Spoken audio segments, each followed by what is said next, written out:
Hello, hello, hello. Welcome in, everybody. Tommy, hello. Tyler, hello. What's up? Good to see you, of course. Tyler, of course, I see you like all the way over there. Other side of the press box. Tommy, I see you. What's your drink of choice, Tommy? Long drink, a peach. I usually drink peach alcohol Okay. for game day, so I find something That new peach every fits week and give it a fits the shot. theme. Fits the theme. hmm Atlanta or Georgia is a peach state, so good choice. I have lemonade, by the way. Peach lemonade? Uh no, just regular lemonade. Regular Lame. Minute Maid lemonade. Um, how's it going? How are we feeling, guys? I don't feel Good. good. I don't know. No, I don't I feel know good. you're a little pessimistic about this whole thing, um, and the lineups. No real surprises. Reels at top. LeBron in place of Williams and Wolf in place of Shante Silva. But yeah, you feel a little pessimistic, Tommy. Explain. I mean, it's a I lot of have. start. It's a lot of starters. You've got four starters out, and I was trying to look for the quote before the game, and I couldn't find it. But it was something about Garth Lagerwey when you have X amount of starters. I forget what it is. I'm gonna screw it up, so I'm not gonna try it. But like, you feel comfortable going into a game when you have this amount of people in, and we don't have that. You've got basically four. You've got three backups, and then you got a backup to the backup coming in here with Rios. It's scary from this because Philadelphia is good. They're very good. They're undefeated. They've won games on the road. They're road tested. This is going to be a game that if you end up winning it, and this happened last year against Philadelphia when you were short a bunch of players on international duty, you ended up winning that game. I think 2-0. Like that's when you give Pineda his roses. So if they win this game, the roses. Bring I will bring a bouquet on Wednesday and thank Pineda for what's going to happen. But if not, it's going to say I told you so. That is on. That is recorded, so we will hold you to that. Okay. I'm sticking Tyler, with my what you three got? runs. Um, I don't think this is going to be an easy game. It is. It to me, it's a little bit of a coin toss. It really is because despite missing the starters that you're missing, you still look a lot better than you did last year in situations like this. I mean, you got to give Daniel Rios some time, give him a chance. He's not really had much of a chance at all, so you never know. He might come out and totally surprise everybody. Um, I think I'm a little concerned about the Cobb and Abram back line, only because I just don't know. Well, no, let me rephrase that. We do know how that back line looks, and it's not been great. Cobb has looked great when he's paired with Derek Williams. Abram has, just not really been the guy that you want to shore up that side as much.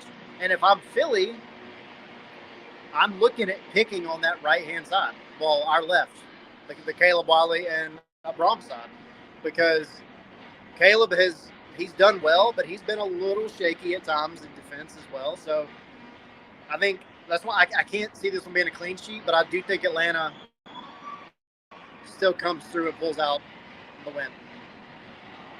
So obviously the big story will be, of course, Shuzi is out, still dealing with complications from a few weeks ago. Danny Rios getting the start in that time up top for Atlanta United, and Rios, like you guys were saying, he's a backup to the backup. TRA, of course, is out. He won't be playing today as well. So, like, really, all eyes on Danny Rios. I mean, he's not there to score like 10 goals a year. In fact, he's behind TRA in the depth chart, but all eyes are on him, I think. Like, how can he affect the match? I think, too, how can Almada affect the match? Almada, we've kind of talked about him and, some of the, I guess, the difficulties he's had. Well, not really difficulties, but, just the form that he's kind of been on, hasn't been the same player that he's been, but you know, BWT wrote about it on MLSsoccer.com. You know, pretty much what I've been saying all along.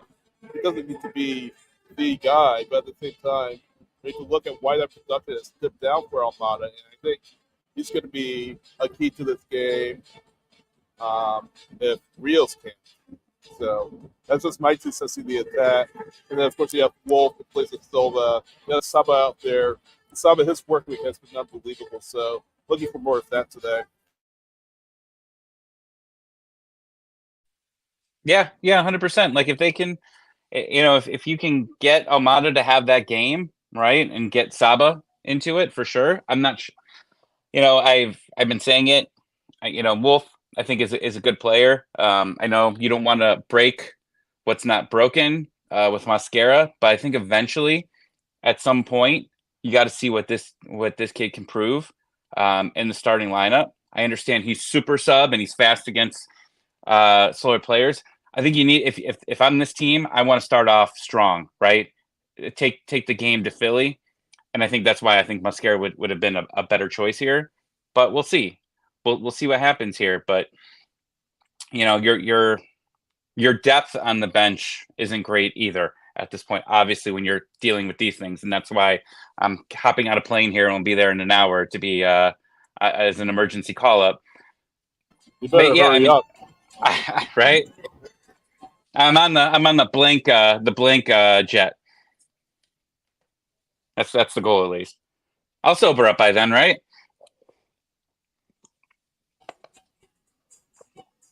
But I didn't hear that last thing you said. Tommy's on his way to Atlanta to fill in. Oh yeah, okay. Getting on Blank's jet. Yeah. Yep. Oh yeah. I caught enough. Yeah. That context clues.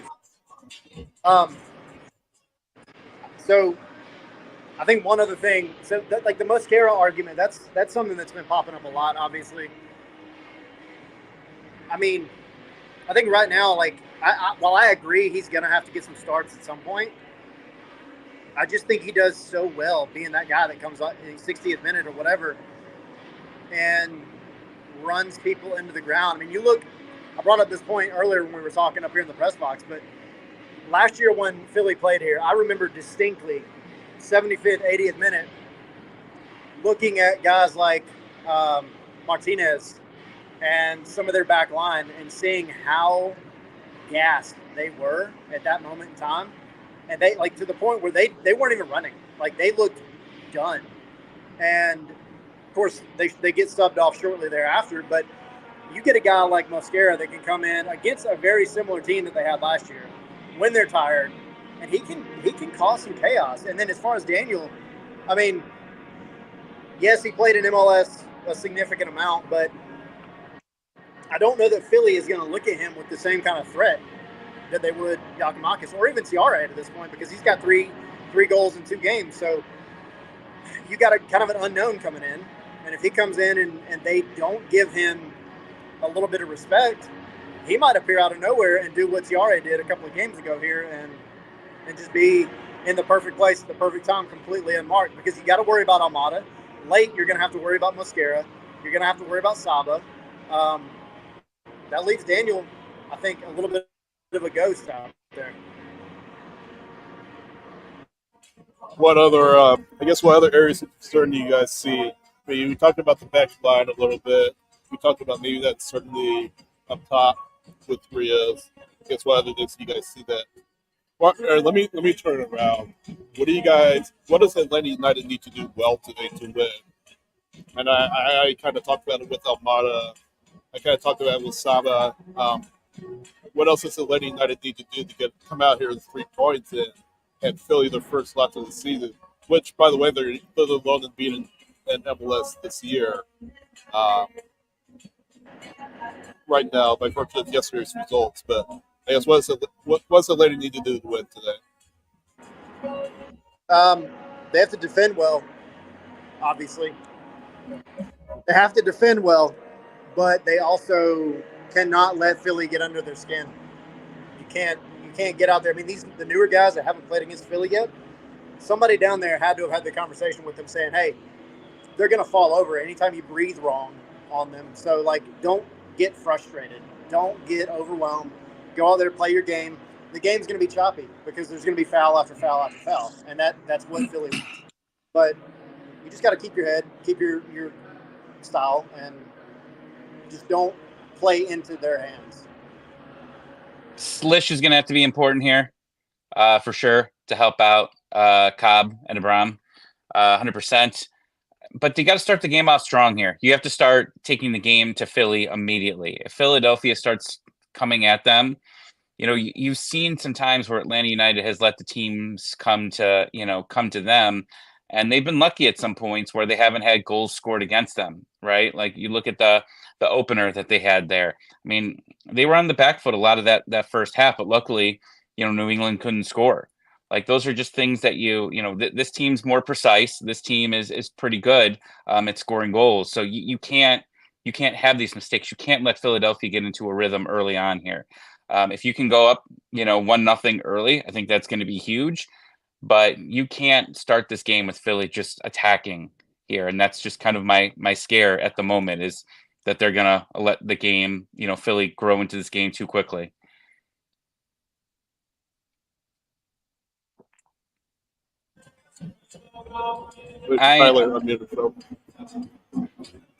Prediction wise, I was gonna say, originally I was saying 2-1. I'm sticking with as my official prediction, but I end up thinking it's going to be 3-1 Philadelphia. You think so?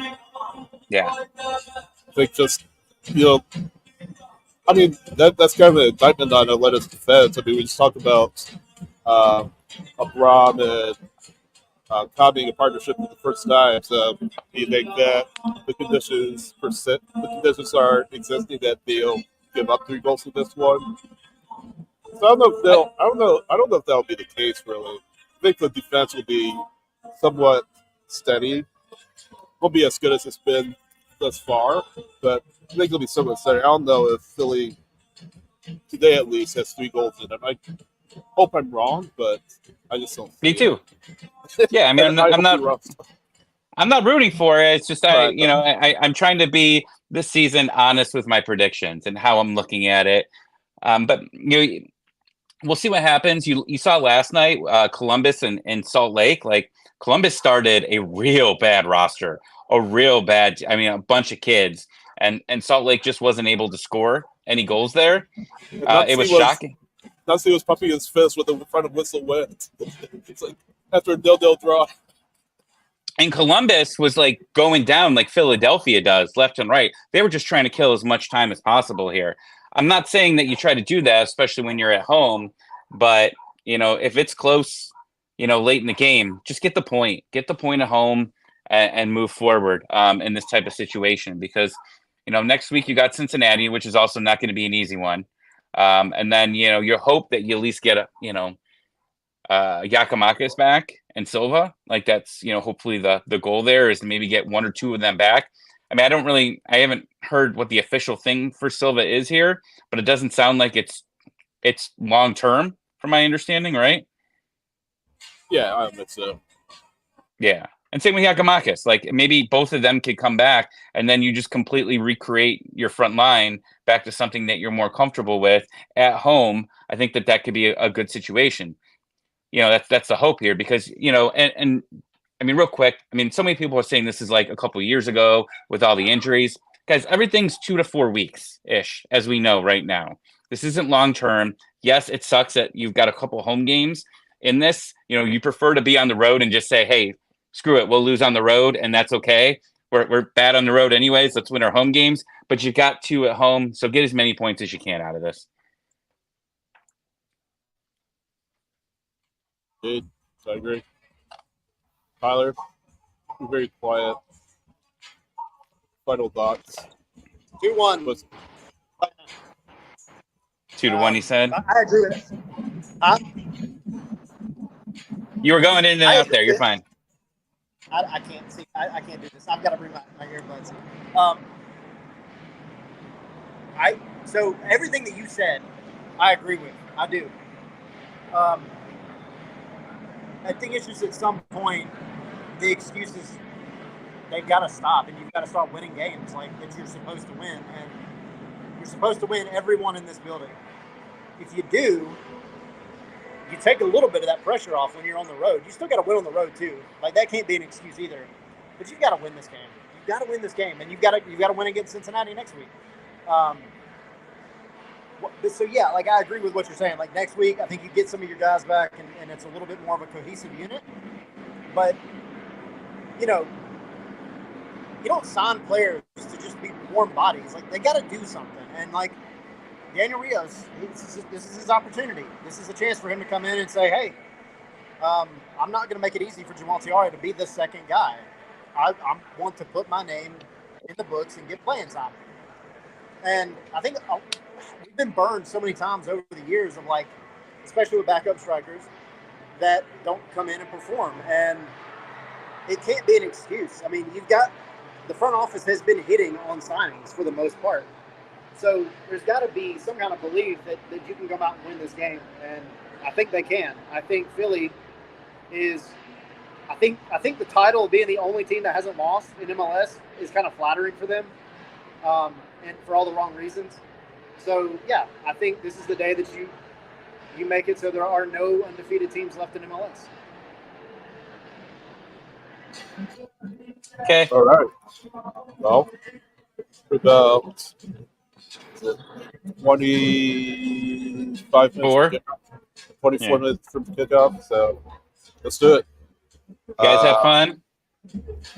Spaces afterwards. That's x.com/stars the letter N spike. You guys can thrill. Let's get in conversation, win, lose, or draw, and that's it. We're done. Tyler, don't forget to spike Sydney's drink. I'll get in the ball. Little vodka and lemonade can't hurt anybody. Yeah. You might need it. If the game goes the way I'm thinking, you're gonna need it. The good thing is, all right, guys. Drink after this game, so good luck. Thanks. See you in Spaces all.